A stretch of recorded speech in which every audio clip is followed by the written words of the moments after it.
Hey everybody, welcome back to the Dungeon Dive. Daniel here, and I wanted to do a quick video today on what I have planned for my October reading this year.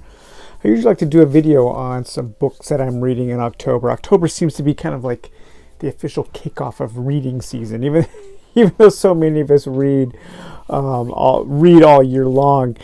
There's just something magical about reading kind of horror-like books in October.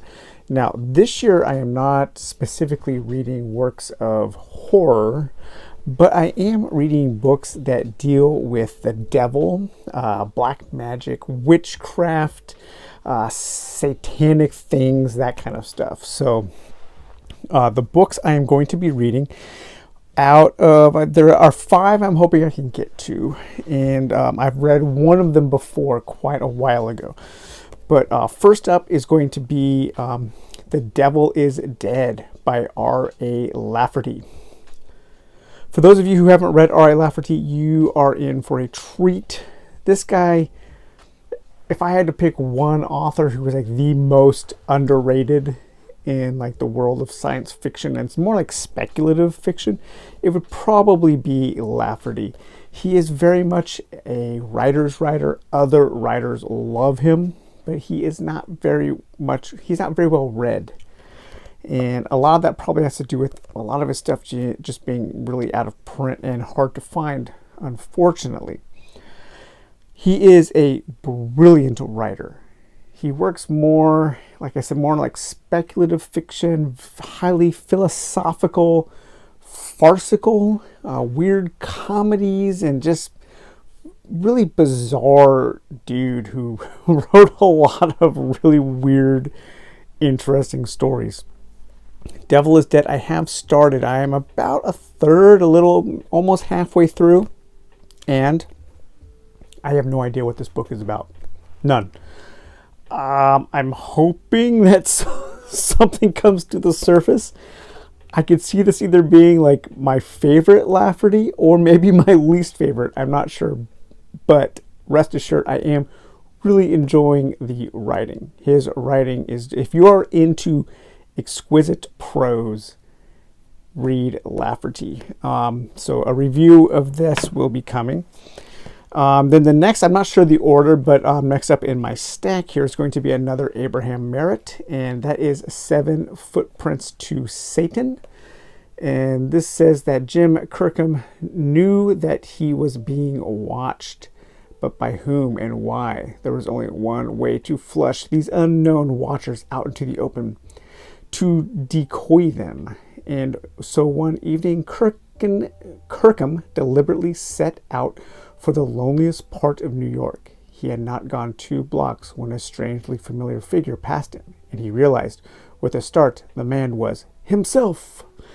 7 Footprints to Satan is a classic novel of supernatural forces that lie beyond the grasp of science, a criminal of monstrous appetites and the genius to satisfy them, who traps the awful powers of Satanism to bend innocent men and women to his will. All right, so kind of a pulp adventure dealing with Satanism there. The next 2 books are by a writer called Peter Saxon. And Peter Saxon is actually a pseudonym that a whole bunch of different writers used to write these kind of supernatural, black magic, witchcraft, Satanism, adventure type stories. And these covers are amazing. So the first is from a series about a group of explorer type adventurers called the Guardians.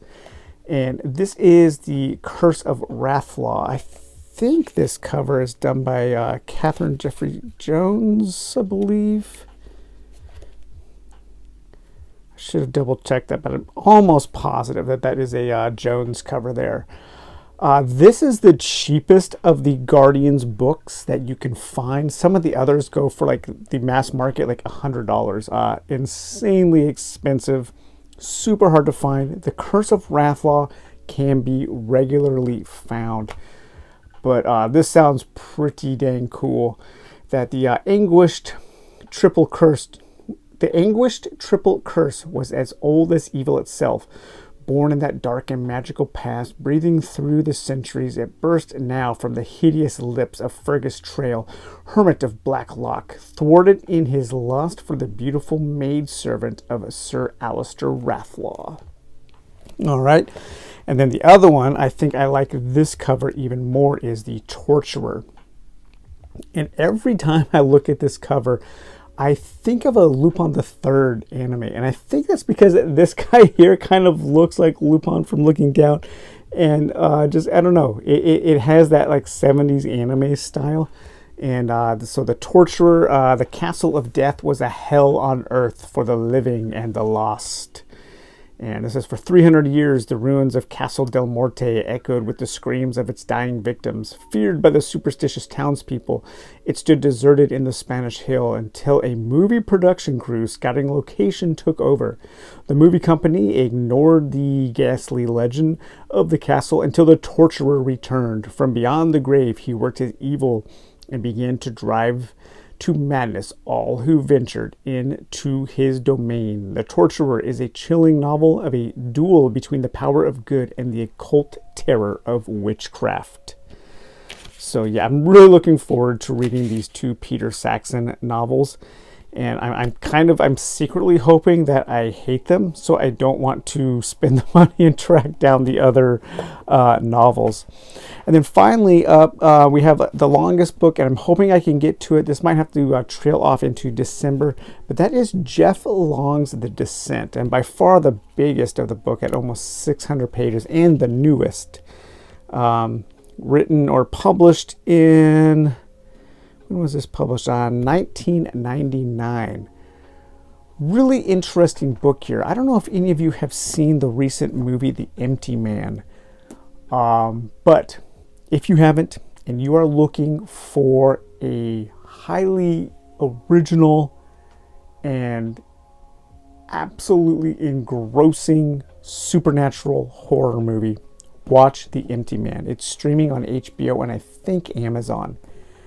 Had a very long and troubled production history, almost didn't come out, was languished on shelves for, I think, almost 5 years, completed, based off of kind of an indie comic book. But it is the best horror film I've seen in probably 15 years. It is incredible. In the last 2 or 3 months since I first watched it, I've watched it 3 times, and I like it almost more, maybe, every single time. I don't know, that first viewing is just, it's really something special, that movie. I cannot recommend The Empty Man enough. It reminds me a little bit of Jacob's Ladder meets some kind of like SCP Foundation kind of weird folklore stuff. Don't base your wanting to see it or not on the trailer. It has the most deceptive trailer I've ever seen. The trailer makes it look like a terrible kind of Slender Man movie or something, but it is so good. I love it, and it's really long. It's like 2.5 hours long.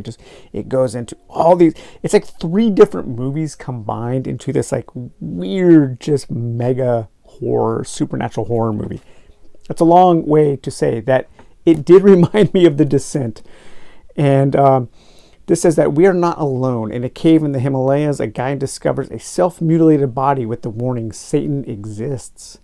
In the Kalahari Desert, a nun unearths evidence of a proto-human species and a deity called Older Than Old.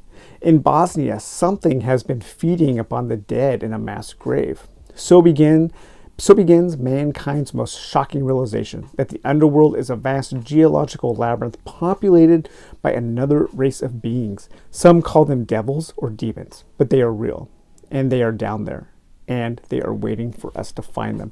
Very much a kind of a more pop horror than I usually read, but a really fascinating book. And this book has one of those problems that I think a lot of these kind of big epic genre things have, is The first half, the setup, is really fascinating, really interesting.